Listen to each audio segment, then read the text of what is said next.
So here we have the Nissan Qashqai on a 68 plate. I'm going to start off firstly by showing you around the outside of the car, and then we'll hop in and run through some controls on the inside. From the outside you can see it's a 5-door car with alloy wheels. We're going to start off inside the boot space first of all. As we approach the back of the car you can see we have reversing sensors.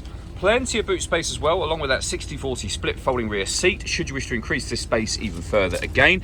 And you can lift and remove these two tray sections for even more space. Okay, so we're just going to work our way back around to the front of the car and then we'll hop in, and as I mentioned we'll run through some of the controls on the inside of it from there. Just briefly before we climb in, I think it's well worth seeing the interior from this exterior point of view. There's plenty to run through on the dashboard, so let's hop in and we'll do that now. Okay, now that we're inside the car, we're going to start with the dials. On the left-hand side, we have the rev counter and coolant temperature gauge. On the right-hand side, the speedometer and fuel gauge. In the centre, you can see the total miles for the car there, 71,594. Above that, we have a digital readout for the speedometer. You can change that information for various different menus, and you can see me cycle through those now. We back out to the steering wheel. The buttons I was just using are here. We have our stereo controls. We have over on the right hand side cruise control, speed limiter and phone controls. You'll only be able to use the phone controls once you pair the phone up to the car. And that is done by hitting the phone button and then connect and following the instructions on screen from there.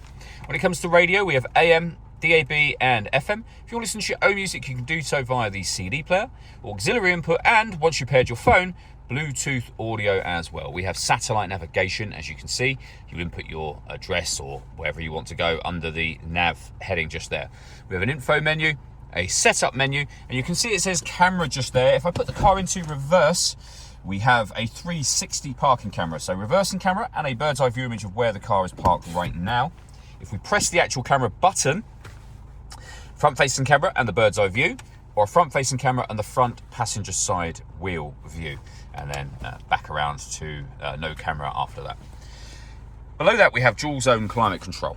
You can adjust the passenger and driver temperatures. You can increase and decrease the fan speed, determine where you'd like the air distributed once it enters the car. That button turns your air conditioning off and on again, or hit auto. The car will then take full control for you to maintain the temperatures that you have asked for.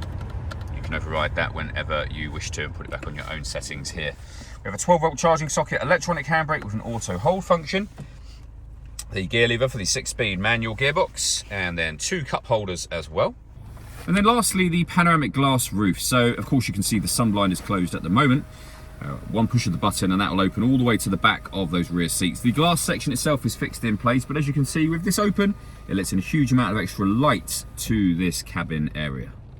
All that leaves me to say is thank you for taking the time to watch this video. If you'd like to come and see the car for yourself and have a test drive, please feel free to give us a call here at Surrey Specialist Cars. We'd love to hear from you soon.